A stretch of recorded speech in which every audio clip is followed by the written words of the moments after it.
जय हिंद दोस्तों, आपका स्वागत है जी के ऑफ वर्ल्ड चैनल में। तो अब भारत भी नेपाल से मदद चाहता है और नेपाल इस सेक्टर में भारत को मदद करने के लिए बिल्कुल तैयार है। और समय के साथ लगातार भारत और नेपाल के रिलेशंस बढ़ते जा रहे हैं, जिसमें चीन को मिर्ची लग रही है। अभी हाल ही में भारत की विदेश मंत्री एस जयशंकर नेपाल के दौरे पर गए हुए हैं, जहां पर उन्होंने नेपाल से एक बहुत बड़ी डील को फाइनलाइज कर लिया है, जिससे भारत को लगभग सभी सेक्टर में काफी ज्यादा फायदा होने वाला है। अब आप सोच रहे होंगे कि ऐसी कौन सी डील को फाइनलाइज कर लिया है जिससे भारत को सभी सेक्टर में फायदे होने वाले हैं। तो आपको बता दें कि यह डील है इलेक्ट्रिसिटी की, क्योंकि भारत में लगभग सभी इंडस्ट्रीज में बिजली की काफी ज्यादा जरूरत पड़ती है। इससे भारत काफी समय से बिजली आपूर्ति के लिए नए नए देश की तलाश कर रहा था और हमारे लिए फाइनली खुशखबरी आ चुकी है, क्योंकि भारत के विदेश मंत्री एस जयशंकर ने इस डील को नेपाल के साथ फाइनलाइज कर लिया है। और कमाल की बात यह है कि नेपाल के साथ भारत के ट्रेड रिलेशंस पहले से भी अच्छे रहे हैं। केवल इलेक्ट्रिसिटी ही नहीं, इसके अलावा भी भारत और नेपाल के बीच एफटीए को लेकर ढेर सारे इंपोर्ट और एक्सपोर्ट के लिए डील फाइनल हुई है। आपको जानकारी के लिए बता दें कि भारत में हर साल इलेक्ट्रिसिटी की डिमांड 16% की दर से बढ़ रही है, जिसकी आपूर्ति के लिए केवल भारत में बिजली उत्पादन के भरोसे नहीं रहा जा सकता। इनफैक्ट अब डीजल और पेट्रोल की गाड़ियों की डिमांड कम हो रही है और ईवी यानी कि इलेक्ट्रॉनिक व्हीकल की ओर भारत तेजी से आगे बढ़ रहा है, जिससे बिजली की डिमांड साल दर साल बढ़ती जा रही है और 2024 में यह और ज्यादा बढ़ने वाली है। पूरी खबर क्या है, इस वीडियो में समझते हैं। आगे बढ़ने से पहले भारत और नेपाल के इस डील के लिए इस वीडियो को एक लाइक और चैनल को सब्सक्राइब जरूर कीजिए। मेन खबर यह है कि भारत में जितनी इलेक्ट्रिसिटी की जरूरत है, पूरी इलेक्ट्रिसिटी भारत में डेवलप नहीं की जा सकती, क्योंकि भारत में इलेक्ट्रिसिटी की जरूरत 16% पर ईयर की दर से बढ़ रही है। और ये इलेक्ट्रिसिटी की रिक्वायरमेंट इंडस्ट्री और घरों में उपयोग होने वाली बिजली को मिलाकर है। लेकिन इस साल यानी कि 2024 में इलेक्ट्रिक व्हीकल के बढ़ने की वजह से इसकी रिक्वायरमेंट और ज्यादा बढ़ने वाली है। भारत में बिजली का उत्पादन solar panels, wind turbine, water turbine और कोयला के जरिए किया जाता है। वैसे देखा जाए तो भारत दुनिया में बिजली का तीसरा सबसे ज्यादा उत्पादन करने वाला देश है, लेकिन इसके बावजूद भी भारत में बिजली की इतनी ज्यादा रिक्वायरमेंट है कि इसे पूरा कर पाना भारत के बस की बात नहीं है। भारत में सबसे ज्यादा इलेक्ट्रिसिटी की खपत ऑर्गेनाइजेशन में होती है, जो कि अराउंड 41% के आसपास है। एक रिपोर्ट के मुताबिक फाइनेंशियल ईयर 2022-23 के हिसाब से भारत में अप्रॉक्स 426 गीगावाट बिजली पैदा करने की कैपेसिटी है, जबकि इलेक्ट्रिसिटी की रिक्वायरमेंट इससे कई गुना ज्यादा है। और भारत ने इसीलिए 2024 की शुरुआत में ऐन मौके पर नेपाल के साथ इलेक्ट्रिसिटी इंपोर्ट के लिए एफटीए साइन कर लिया है, जिसमें नेपाल भारत को लगभग 10,000 मेगावाट बिजली की सप्लाई करेगा। इस बायलैटरल ट्रेड में यह भी डील हुई कि 10,000 मेगावाट की बिजली लगभग 10 सालों तक भारत को नेपाल सप्लाई करेगा।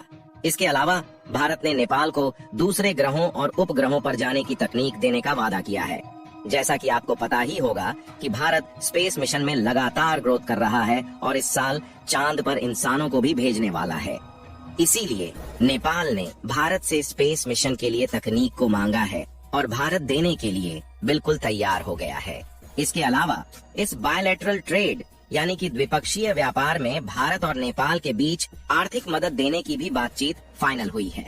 यानी हम कह सकते हैं कि नेपाल और भारत के बायलैटरल ट्रेड के रिलेशन काफी ज्यादा मजबूत होते चले जा रहे हैं। इससे जाहिर है कि चीन समेत सभी अरब देशों को मिर्ची तो जरूर लगी होगी, क्योंकि भारत के द्वारा नेपाल के साथ की गई यह कोई छोटी मोटी डील नहीं है, बल्कि लगभग 10 सालों तक की डील है।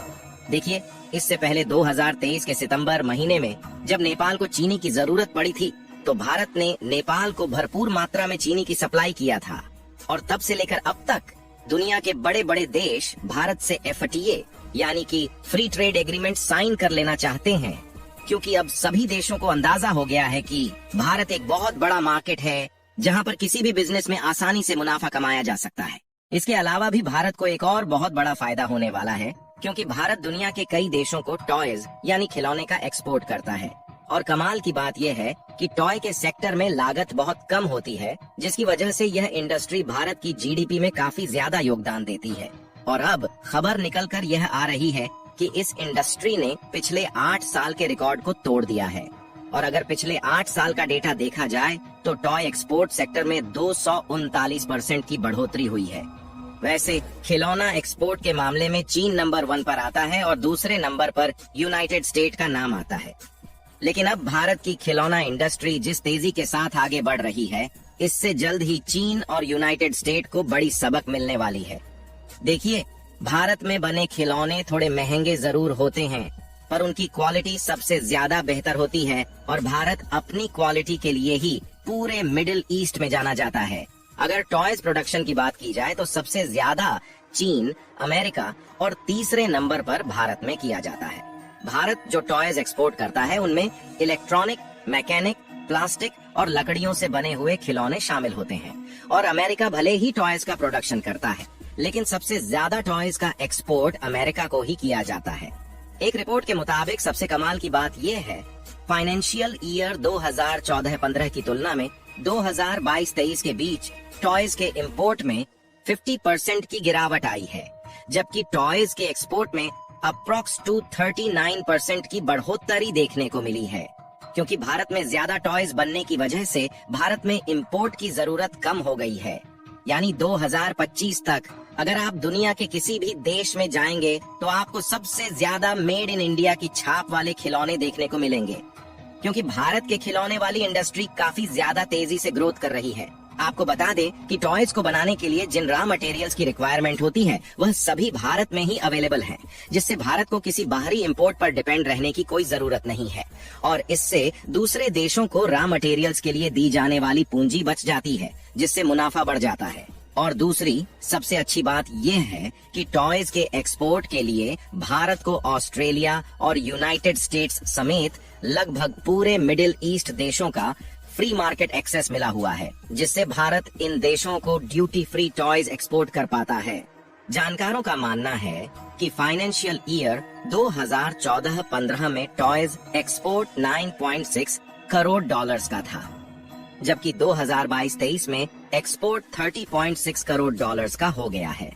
और 2025 तक यह इंडस्ट्री अप्रॉक्स $50 के होने का अनुमान लगाया जा रहा है।